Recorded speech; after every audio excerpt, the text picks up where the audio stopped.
we're fortunate that we're going to hear from Karen Manton, who's going to talk to us about the artist's quest in Illawarra and about Eugene von Guerard.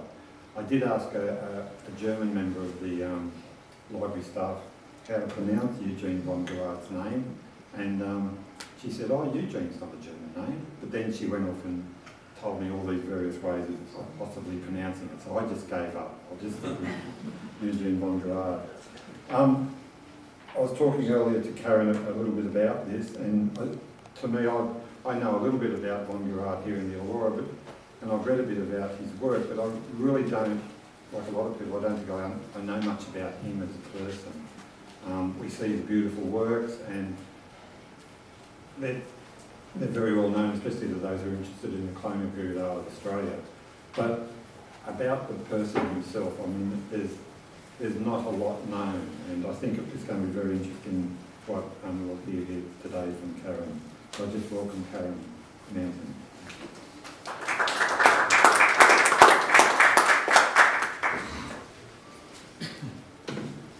Well, thank you for that, Michael. I have to say, I hope you're thinking that at the end of the talk. And for those of you who obviously don't know me, this is my favourite topic. Here is the boy of my life, apart from my husband, Eugene von Guerard, and his name actually is Johann Josef. Now, I can't say it properly either. Eugen, Eugene von Guerard. So he tended to call himself Eugene or Eugene von Guerard. And his family certainly were originally French from the Lorraine area. And that's in fact where the von comes from, because his great-grandfather was given, he was made Chevalier de Guerard. But when the family moved to Dusseldorf, when great-grandpa set up, this is off script, I better stick to script, but when great-grandpa moved to Dusseldorf, it was to set up a hospital in which midwives were being trained. And that was one of the earliest gynecological and obstetrics hospitals in Germany. And midwives, of course, had traditionally been healers, the village ladies who came to deliver babies. But under the Empress Maria Theresa, who had many, many children, the idea of having a proper birth for all people became very popular. So when the family moved to Dusseldorf, of course, they were not de, but von, and that was a hereditary title. So here we see von Guerard as he was when he first started studying in Dusseldorf in 1840. Over here, 1871. In 1870 he was awarded, which I'll talk about, a particular award from the Emperor of Franz Joseph, and that's his little, he actually has a magnificent thing that he used to wear around his neck, but that was his dress medal, and he was really proud of it. And here he is as a much older man, and you can see he was a bit of a ginger. So he's still got a ginger beard here, but you know, my mother-in-law was a redhead and she went very grey very fast. So I think this is about 1880 when he was already the first painting master at the art school in Melbourne. But before I actually begin, see, I tell you I'm hopeless, I'd really like to thank the organisers for inviting me here today, because I actually think this is a really beautifully curated little exhibition. It's really quite a gem. And I'm particularly pleased to be talking today because, as you shall see if my husband clicks the button, that von Guerard was actually here in the Illawarra working at precisely this time of year 155 years ago. And here are his sketches now. The first one is a very faint sketch, but these were all done on the 9th of December 1859. So here we are. I hope it wasn't as wet then as it is now, because he certainly was trudging around the district. But you can see how, and it's something I refer to here in the top, very, very quick outline of Manton, Mount Kembla. Here we have this beautiful area, the grassy area around, I think around Minamurra, and these lush forest behind. Notice these little figures. When I come to the fine oil painting, you'll see how he changes very much this foreground. And down the bottom, Michael and I were talking, I can't work out whether those trees are dying naturally or whether they were ring-barked as part of settlement, because certainly settlement was rife in the area at that time, and there is evidence behind the clearing. So very, very quick and concise drawings. But anyway, this afternoon, what I'm hoping to do is provide you with some contextual background to the artist's visit to the Illawarra. And I'm going to focus very briefly on his early years in Victoria, and I mean briefly. Then the sketching imperative, which I believe was the catalyst for his travels, and finally the lithographic work. And we have the two examples over here, two beautiful examples, 2 of 24 views that were prepared for an 1867 lithographic publication by Hamill and Ferguson in Melbourne. But first of all, some background. Do any of you know the details of his life? They've been chronicled lots of times and lots of places, but what I chose to do today is to show you some images of the places in which he lived at the time in which he lived there, in Europe, prior to coming to Melbourne. So if you see, he was born in Vienna, and at that time Vienna, even though the emperor had been demoted by Napoleon from the Holy Roman Emperor Francis II to Francis I of Austria, poor little Austria was pretty bankrupt by this time too, but it was still a powerhouse. And it was a powerhouse of the arts, particularly music and painting. And look at it, it's amazing. This is from the little island on the other side of the Danube. In 1826, von Guerard and his father left Vienna and went down through Italy to Rome, and they lived just behind the Spanish Steps in an apartment there, which was a German artist's sort of centre, a hub. Von Guerard's father got a commission, a contract at the court of Naples, and so the two went down to Naples and lived there, as you can see. Von Guerard there till 36, and as I will say later, his father died in 1836 of the cholera epidemic. But von Guerard stayed on for a couple of years before he went back to Dusseldorf, and he arrived in Dusseldorf in 1839, and we're not exactly sure when he left, and that's something I'm working on. But we do know that he was in England in August 1852, prior to coming out to Australia, and he went to Ballarat, where he stayed actually for just 13 months, which again I'll talk about, before he comes to Melbourne. And you can see Melbourne was a very established city, but after the gold rush, the population absolutely exploded. And so in order to cater for these welcomed migrants, really, the government set up a temporary housing, a tent city along the banks of the Yarra. But von Guerard wasn't living there. But it just shows you what was happening in Melbourne. Melbourne was taking off like you wouldn't believe. Now, von Guerard actually stayed in Melbourne until 1882. In 1871, he became the first painting master at the first art school, which was attached to the library. And in 1882, he resigned his position, which is another interesting story, but that's a whole different talk. And he takes a reverse migration. He goes back, not to Ballarat, goes back via the then open sewers to Naples and up through Italy back to Dusseldorf, where he lives until his daughter marries an Englishman in 1885. and goes to live in London. Now this is his only daughter, her parents' pride and joy. So eventually in 1891 they go to live with the daughter and her husband in London, and it's in London in 1901 that von Guerard dies. So I've come to think of him really as a prototype transnational citizen. You know, we talk about transnational citizens now. Well, boy, oh boy, I reckon that was pretty good going. Now, it's commonly said that von Guerard was drawn to Australia by the lure of gold.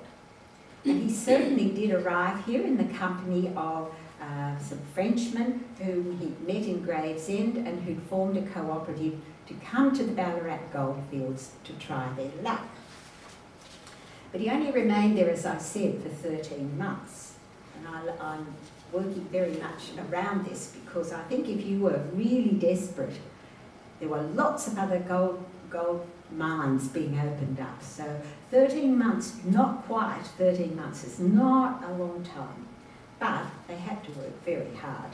And when he left Ballarat on the 4th of February 1854, he notes in his diary, "Am having my last small find of gold made into 2 rings." So guess what?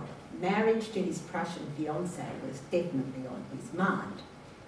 And she did come out 2 months later to join him. So he'd found gold, but not enough to sustain himself. Now the sketchbooks for this period reveal that in his spare time out of the shaft, von Guerard's pencil was never still. He sketched people, activities and life on the goldfields. The new and interesting vegetation, little images of close-ups of vegetation, Aboriginal people whom he saw for the first time in his life, and he found them either in their natural bush environment where he sketched them from afar, or as traders along the road to the goldfields. And this is very interesting because apparently they had roaring trade up and down the roads to Ballarat. So they were cluey.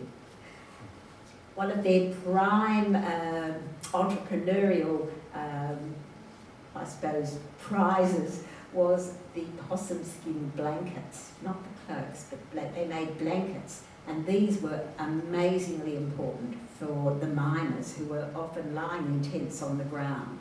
So in the winter they could turn the skin down and have the warmth of the fur, and in the summer they could either not use them or turn them round the other way and just have the skins. And you know, it's become quite fashionable for young mothers to use lambskins in exactly the same way with little babes. So anyway, on Sundays when prospecting was not allowed, this was a very, seriously Anglican and religious time. One did not work on Sundays.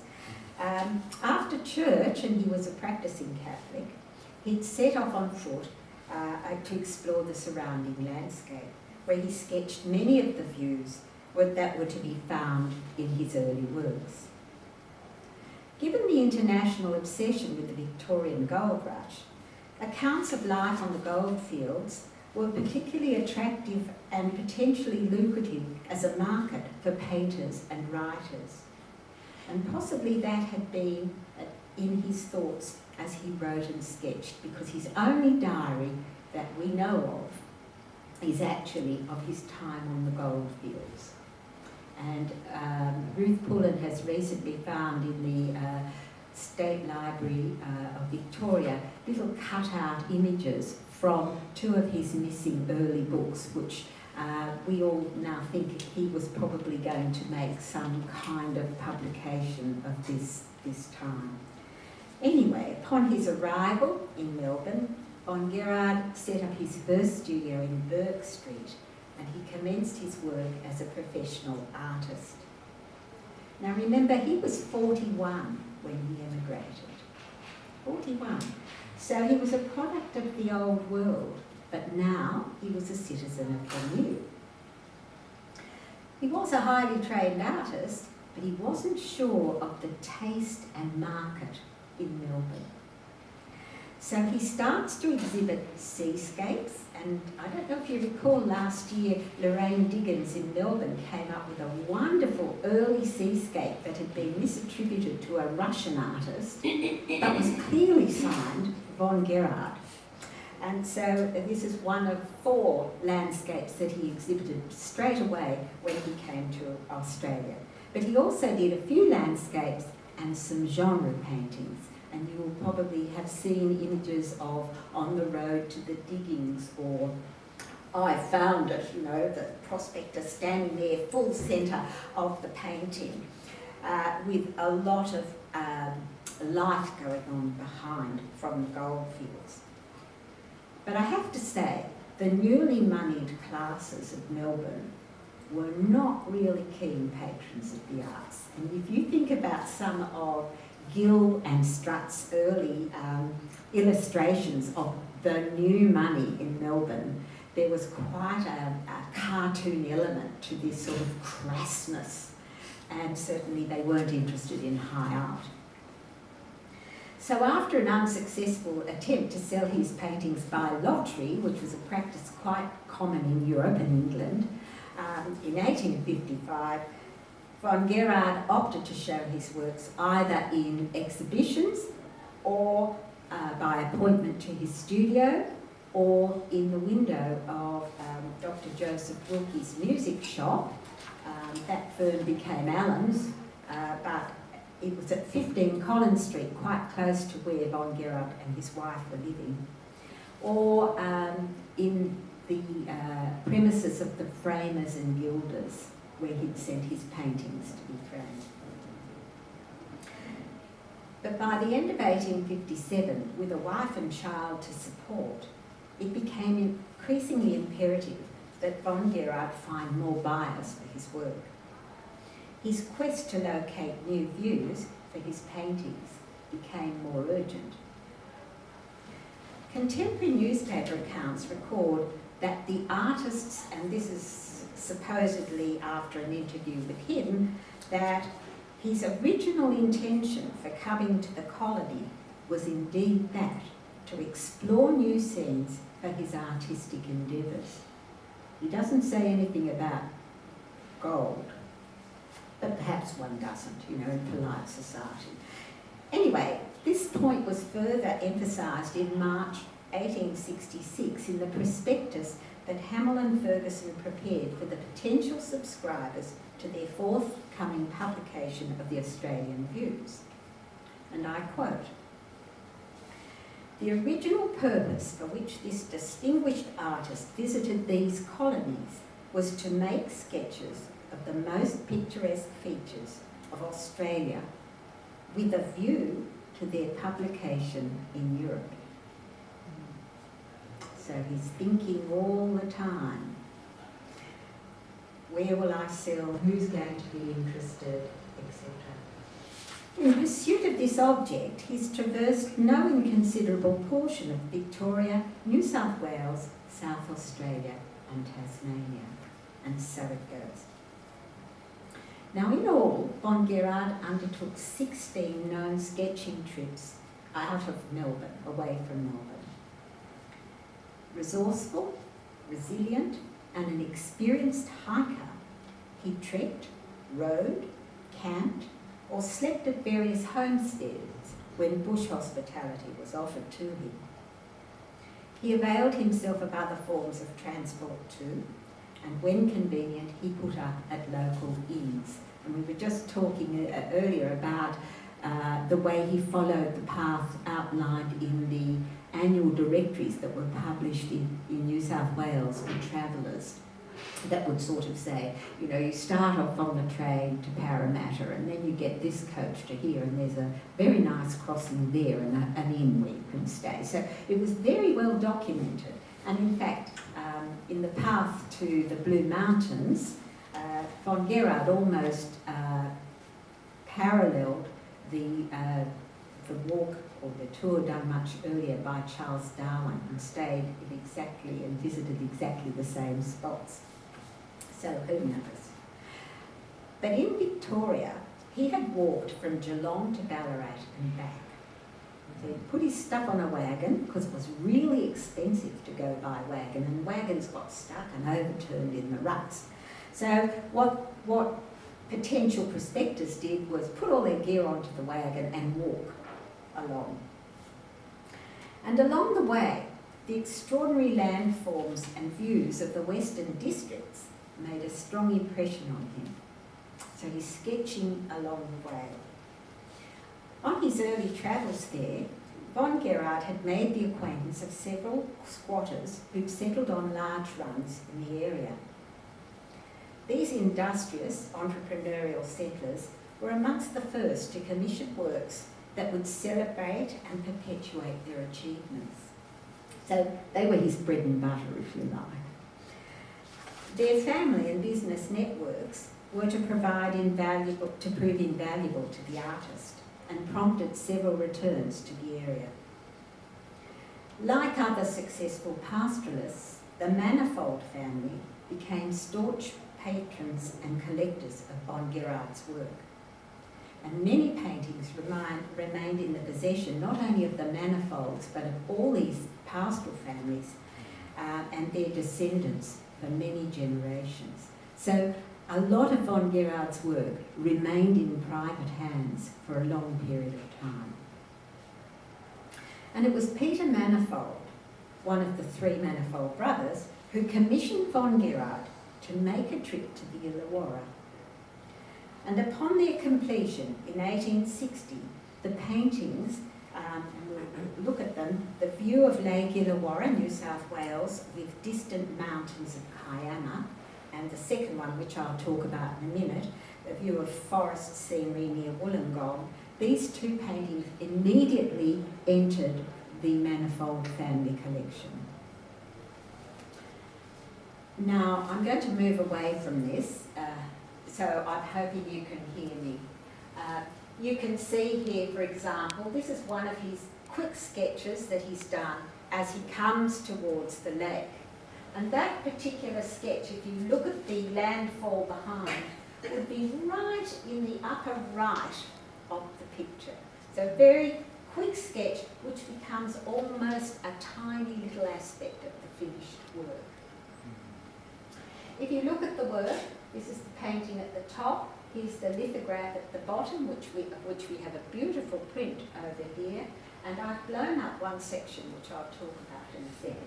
But if you have a look there, look at the way the foreground is still very rustic, but over the crest we have settlement. The land has been cleared, the timber's been cut, and look at the verdant green, even allowing for my digital camera.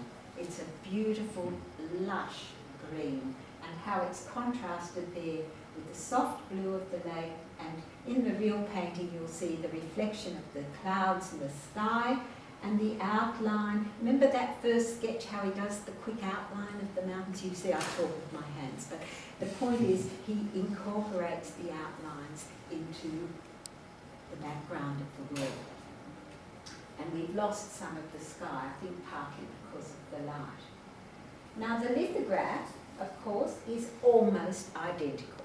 In fact, I would say it is, except that now, look at the fields. See what's happening here? We have fields and we have little fences, so settlements moving in even more. The painting done in 1859, the lithograph trying to capture, it's been changed in the middle ground, trying to capture the sense of the expanding settlement of the area. Now I've blown up this little picture here because you'll see, if you have the opportunity ever to get close to his paintings with a magnifier and a good light, you see some of what I call a series of little cameos through the painting. This is, I've done it from the lithograph because they're freely available online, and with that attribution I can do this. But look at this. What have we got? We've got two fellas stopping to have a yarn on the path, bringing up the firewood. This fellow been cutting away, having a chat. And what I love is this very sassy girl behind with the firewood on her head. And I've seen her in some of his Italian paintings as well. So he's obviously putting in this idea of the domestic, the settled. You can see in the close-up the little fences that I was talking about, moving down over the land. And his little dog. There's often a little dog. And so I find that quite charming. I don't know if you do. But that's the little cameo. You see it in the lithograph. It kind of gets lost a bit in that particular copy of the painting. But there they are going along the road. So we have really a lovely sort of settlement picture. But look at the next one. Am I going too long? I probably am. So it's a danger with me, isn't it? Okay, so here we go. Now, here is there are two titles, and the reason is, after von Guerard painted the first painting for the manifolds, Edward MacArthur asked him to do a replica. And Edward MacArthur had a replica made in 1860, which he took back with him when he went back to England. And it's quite interesting, actually, because he exhibited it with some other von Guerard works in the 1862 London Intercolonial Exhibition, and it was ostensibly, who knows, but this is what what the quote in the paper said, to show our countrymen at home that Australian scenery rivals that of Switzerland and Italy.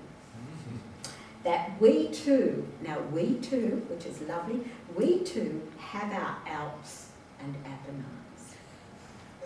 Now, I'm not sure that that isn't a slight exaggeration. However, what I really want you to see here is the way, now, Michael, you were talking about the fig tree before, the little sketch in the catalogue, but you can see here this tree here is very much like that sketch in the catalogue. With this sort of entwined root or vine going up it. And you'll see again that the painting here, very, very similar to the lithograph in the middle ground and background, not quite because the hill seems to come a little bit further forward. But we have here very clear evidence of timber being cut down. And to my eye, it's environmentally horrific, but of course, settlement was coming. So here in 1859, we've got, look at the way the path's coming down into the area that's been forested. Over here in the lithograph, look at what he's done. In the foreground, instead of all of this devastation, we actually have, if you look up there, two settlers, and again, we were talking about this earlier. There's a sort of, a lot of people say, well, look, they're cutting down the trees. But I reckon it would have to be a pretty strong guy with one axe to cut down that tree. I think, I'm not doing very well with this, am I? I think that they're collecting firewood. Maybe it's that guy we saw before going out again, because if you see, there's a lot of sort of little branches there, and firewood was essential for life. It was heating, hot water, cooking, etc. And so here we are, cutting away, and look, the dog. See what I mean? He's always there, the faithful companion. So in this, unlike the previous one, we have in 59 the devastation of the environment going on, the clearing, and the beautiful lush forest. Here, the forest looks a little thinner to me, but perhaps it's the lithographic quality of the work. But in the foreground, something very different is happening. Okay, I better hurry up, don't I? So in 1859 then, von Guerard had already toured Cape Otway and the Gippsland district, when in November he embarked on his only trip to New South Wales. Interestingly, here he visited several already well-known picturesque scenic sites. Perhaps these would have more popular appeal to a different clientele than his mountain wilderness scenes. Now, gentlemen, you in the audience with families know, you have to earn your crust. And if no one's buying your work, well, you're really in trouble, aren't you? So they could also actually provide material for the type of presentation drawings that colonists bought as mementos of their time in Australia before they returned home to England. So for von Guerard, there was a market. And such drawings could also provide material for a book of views, which many believe von Guerard had in his mind from the beginning. Remember what Hamill and Ferguson said? That he'd come to get the views to publish in Europe. Now, large format plate books were a popular way to advertise the success of the British colonial enterprise and to encourage migration, investment and trade. And I wonder if this could account for the way that the artist made those changes to the foreground of some of his lithographic views. Because what we really see in the beginning is early settlement in the paintings, and then we see the progress and the very sort of satisfying life where settlers are going about their daily chores. Well, as we know, he took the well-worn track to Wollongong via Mount Kira. He'd been in Sydney sketching just for a couple of days, and I have to tell you, he left Melbourne on the 19th of November. That was his 48th birthday. And I love it because when he went to Mount Kosciuszko, it was his 51st birthday. And when he signed the Mount Kosciuszko painting, he didn't sign it on the day he painted it or sold it. He signed it on the day that he was there, which was his 51st birthday. But here he is at 48, goodbye darling, he says, and I wonder if his little girl was teething, but he set off and comes via Sydney down to Wollongong, past Mount Kira, which we saw. Well, I don't think I showed you Mount Kira, but he did just a quick outline of Mount Kira, down to the famous fig tree turning, you know, you turn right to go this way and left to go that. And on the 4th of December, he made a quick sketch at the Fig Tree Hotel, which we presume is where he stayed overnight, though, because on the 6th, we have him at Mr. Gordon's farm, and then he walked on past James Keever's farm. And James Keever was one of, I think, of the many sons of William Keever, an early settler in the area. On the 7th of December, he was working around American Creek, and on the 9th and 10th, we found him around Jamberoo, as I showed you. He was near the Pontley farm, where he sketched the Minamurra River and the mountain ranges to the west and southwest, and the painting of mountain scenery near Jamberoo was finished in time to be exhibited at the Victorian Exhibition of Fine Arts in 1860. So he's working quite conscientiously and quite quickly. So in all, there are 6 known oil paintings of the Illawarra that resulted from the trip. And here is the Jamberoo work, which I actually think is just beautiful. I don't know what you think, but there's that original sketch I showed you. And remember I said, look at the little figures? Look what he's done. He's changed the flow, or he's focused on the water coming down. He's built in a foreground, which is something he does. We've still got the extraordinarily interesting and lush greenery of the middle ground, and the look at those mountains. Just lovely. Well, I think, in spite of the dead tree. But the point I wanted to make was, and I don't have time to go into this right today, but you will often find amongst those little cameos I referred to, Indigenous people at one in the natural environment. This is their country. And he was very, very aware of that. But as I say, that's another talk. But can you see the dogs? I don't know what the lady is doing in the water. I haven't been able to ascertain. And the husband very much on guard there, protective, in place in this wonderful scene. Well, von Guerard's visit lasted 2 weeks, nearly, and during this time he observed the fecundity of the land and recorded the lush subtropical vegetation of the forests, the tall palms, the tree ferns, the ancient fig trees entwined with vines, the eucalypts, the wisps of mistletoe suspended in mid-air, and of course the tangled roots that proliferated in the underground growth. Not underground, or ground and growth, I guess. But we see evidence of this in the next work, which was in 1861, so it's done the following year to the other three. But in fact, this is I love this work. This is in the Art Gallery of New South Wales. And it's really, to me, extraordinary because look at the way he's been fascinated by the fig roots. Now, you know, Moreton Bay figs to me still hold huge fascination, and I'm always really sad in Sydney when they get diseased and have to be removed. But there are these very ancient trees, and he's put himself in, sketching away.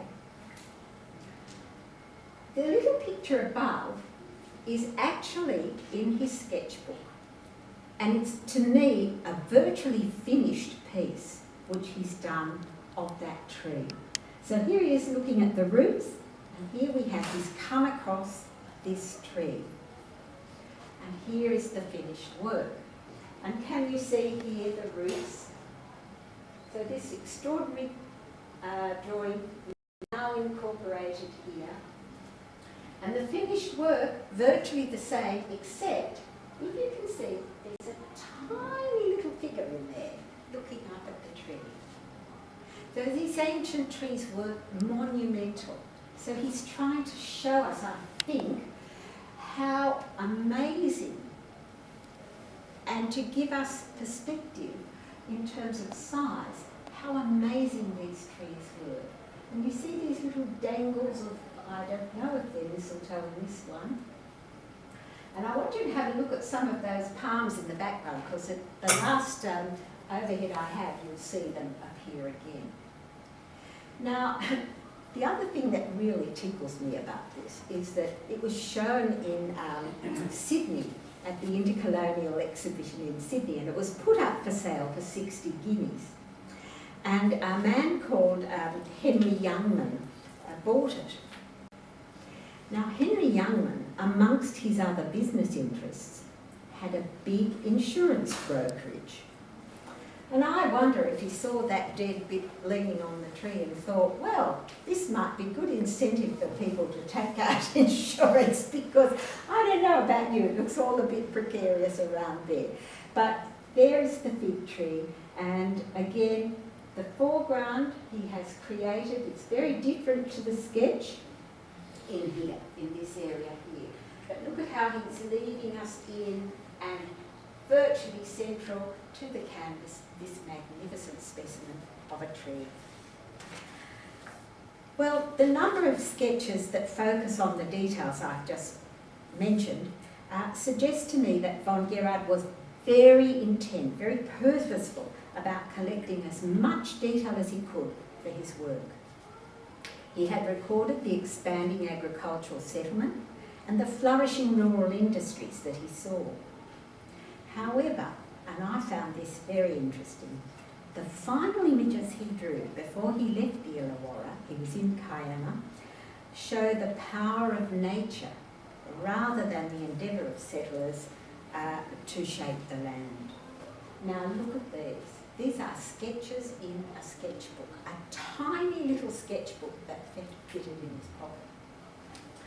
And here's the settlement, and round the hut, if you look at this again with a magnifier, little families going about their daily business, ending the day, little slab hut. But what do we see? We see the forest, the natural world, really dominating, and in a way, there's a sense of the insignificance of us all, even though our endeavours may be great in the face of this nature. And here is the cave entrance to the blowhole in Kiama. And and I'm presuming that's, if not him, at least some local person waiting for the wave to come in. Great detail of the rock formations. Now I am running out of time, aren't I? So I better hurry up.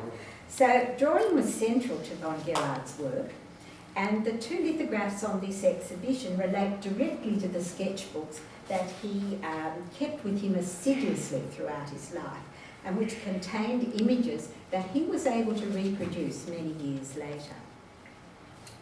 These pocket-sized leather-bound books provide a visual diary and contain not only images but also notes of time, place, colour and events. He codes things all the way through.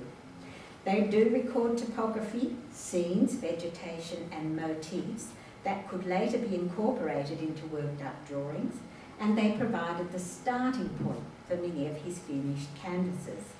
And Michael Varco Cox, who's a conservator at the National Gallery of Victoria, has done a lot of work on von Guerard's paintings, and he's actually found that under the oils there are very detailed pencil sketches, and that in fact often von Guerard worked on a grid, working an inch at a time from transposing his drawings and then building up, not working by putting transparent layers of glaze, but working wet on wet onto these little areas, and when the whole was completed, adjusting the tonal quality of the work, standing back and trying to adjust the colours and the placement of colour on the finished canvas.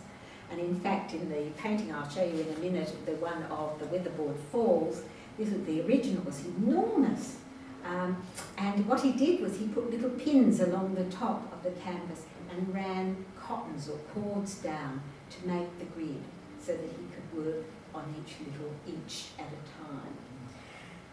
And he would obviously work with a magnifier, and he often worked with a really fine brush.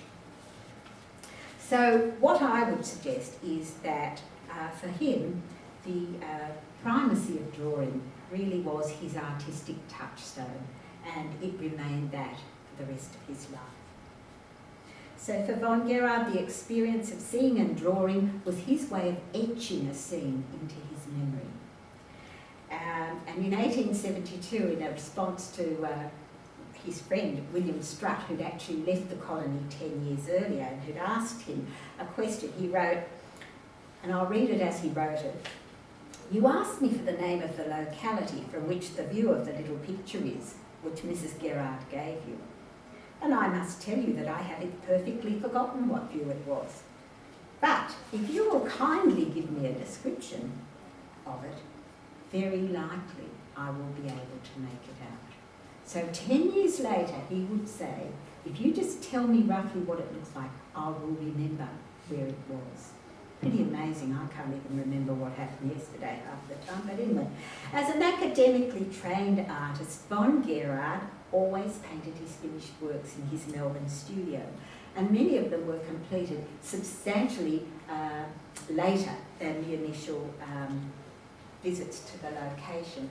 And we see this, Jeremy, with the visit to the Blue Mountains. Now this was made, the actual painting was made in 3 years after the visit, and it was a kind of challenge from James Smith, you know, who said you couldn't possibly do that, and he said, "Want it back?" So he did. But anyway, there are two versions of this painting, one massive one and one that much, I think it's a 1/8 scale, which Dalgety took with him to London. But here you are, this is his sketch. He was only there a short time, but he went in and out from the Weatherboard Inn, which is also where several other people, famous people, including Darwin, had stayed. And here's his sketch, which is very pale. Here is one version of the finished work, and a lot of people have made fun of the fact, well, not made fun, but ridiculed the fact that in the foreground we have an Aborigine with a boomerang and a black snake. Of course, in those days, this was not a negative thing to do. Okay, this was showing an Indigenous person in country, and that area is full of Indigenous tribes. But you'll see that again, the way he's framed this, his eye automatically frames it, but in the painting he's framed it, and we move through the successive layers here of mountainous forest into the horizon. But look at what he's done in the lithograph. Can you see what he did? We don't have an Aboriginal there anymore. In 1867, we have two white visitors, tourists, marvelling. And if you go to the Weatherboard Falls, the Wentworth Falls in the Blue Mountains today, you'll still find people doing exactly that. And in fact, that spot now, which is where the Prince of Wales, Victoria's younger son, stood, that little lookout now is a very, very hot spot for tourists. But if you look at that, you still get a sense of the majesty and the sort of amazement, the sublime, picturesque element of the painting. And I'd like to suggest that beyond a record of place, it's clear that for the artist, his sketches capture the essence of his experience of being there, of his spontaneous response to being in and of a given moment. And by that I mean it's the world as he saw it and felt it, not just an intellectual reconstruction. Well, I'm going to say that for him then, his training in Europe prepared von Guerard very well for his Australian career. His first teacher was his father, himself an astute observer and recorder of detail, a painter of miniatures in the court of Francis I of Austria, and subsequently to a number of high-ranking aristocrats. Bernard von Guerard was very, very keen to foster his son's talent, which showed itself quite early when von Guerard was a little boy. And I think that's very interesting given what I said about using the magnifier and a very, very fine pointed brush and those little cameos that we see, which are almost like little miniatures in themselves. Well, the parent and child going through Italy, and what's really interesting is to look at von Guerard's early sketchbooks there, because already he's picking out ferns and palms in the southern Italian landscapes.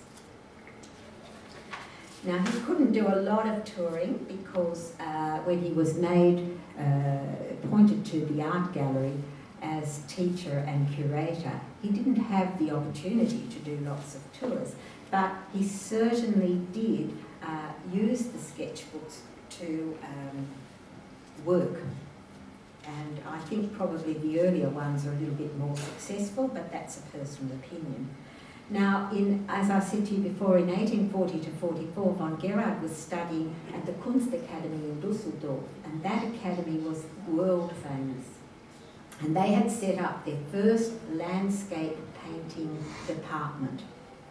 And the two main teachers there, a man called Schirmer and a man called Lessing, were very, very keen to promote working from nature as the basis for landscape painting.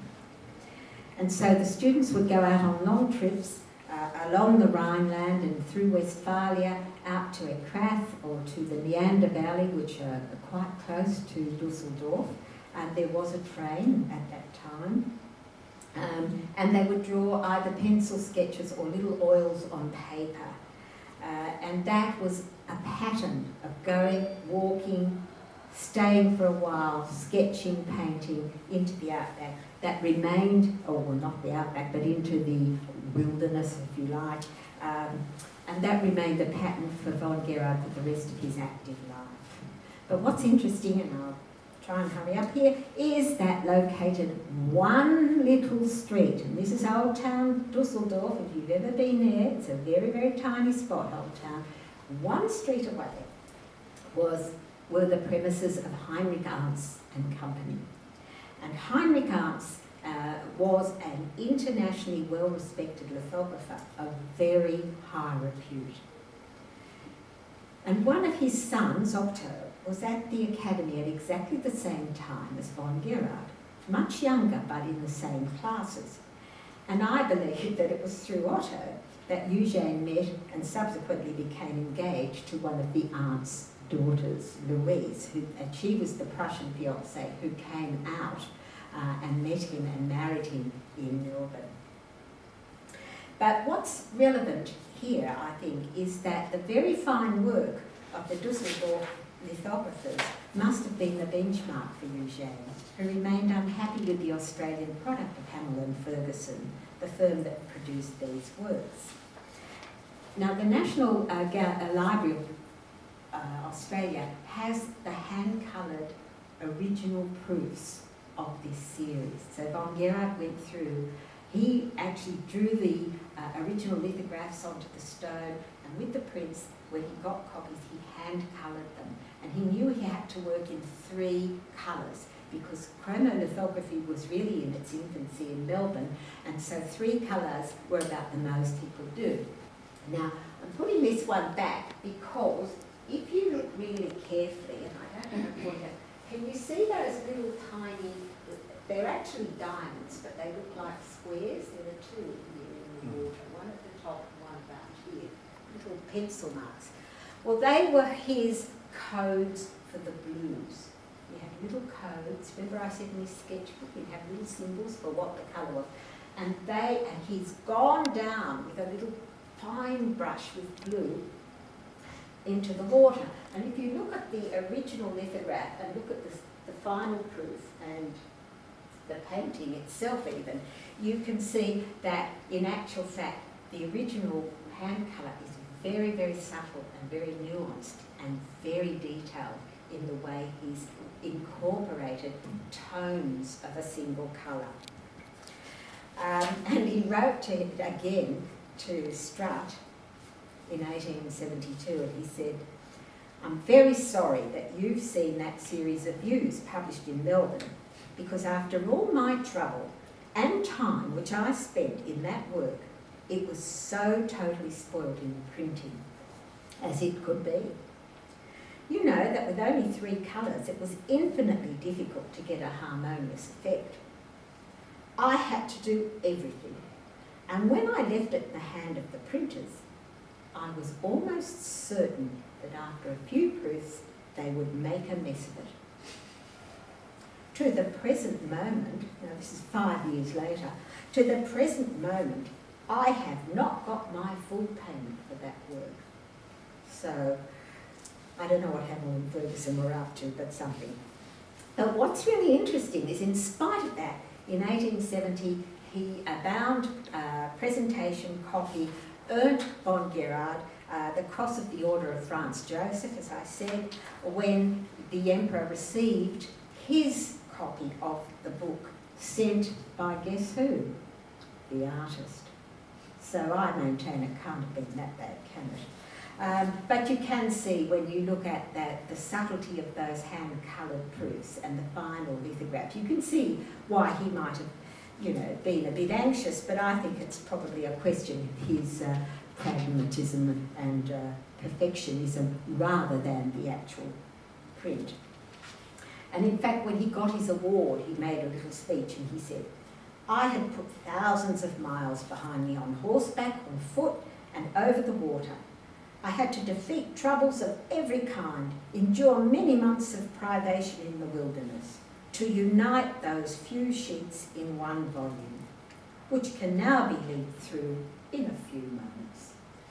And I've often wondered, how writers and artists feel when all those years of work finally get born in a publication and people, "Oh yeah, well that's very interesting, isn't it?" So anyway, but you can see that perhaps his standards were extremely high given the conditions in Melbourne. And actually Hamel and Ferguson had been awarded the first prize for technical excellence in reproduction in the Melbourne Intercolonial Exhibition of 1866. So really, as far as I can see, he had a lot of reason to be optimistic. They certainly were not second-rate lithographers.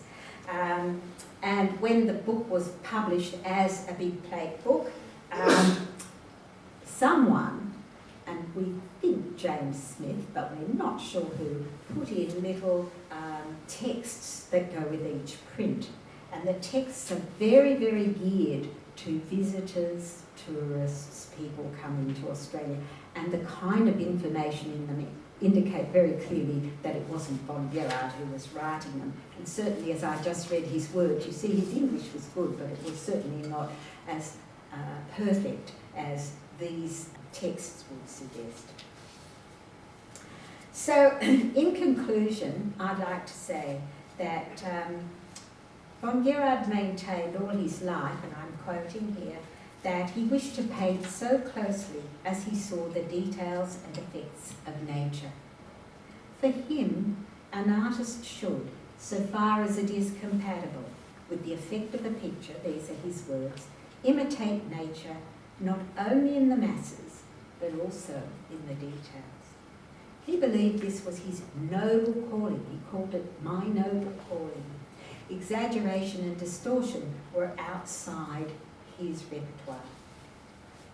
Nevertheless, I'd like to maintain that it's important to remember he was above all a highly professional working artist, and he strove to achieve the creation of a harmonious and carefully constructed composition that was perfectly executed and finished.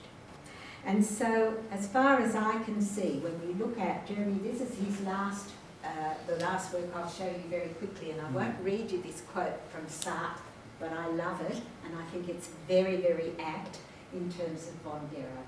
But this painting is particularly interesting because I don't know if you can see, but this is a sketch that he made of what's called the Tor. It's a big granite boulder in Hartley, the little village in New South Wales before you go through to Bathurst. And you can see what he's done. Look at them. Here they are. There are his palms on one side, and there is Hartley on the other. And I particularly love his goats, which my brother-in-law, who lives in Berry, says there are wild goats in these parts. So there they are, but they're certainly in Hartley, and they're definitely still there. So he's combined these two sketches. And look at how, remember that, the sketch of the Blue Mountains, how we saw how he framed the work and takes you in and through. Now this is quite interesting because there's almost a sort of, in the middle ground, there's a touch, I think, of Claude in there. But anyway, sunset, you know, the river going off to something. And here, if you look at his Illawarra, the Jamboree painting, there they are, you know, with that big tree fern stuck up there. Looks a bit funny if you ask me, but there you are. The fineness of the tree, the leaves on the eucalypts, and the extraordinary way you come into work with this completely fictitious foreground, which is not unlike some of his very early sketches around the goldfields. So, but he's still got the ferns and every little detail. You know, we want the detail, but we want the masses, and we want a composition.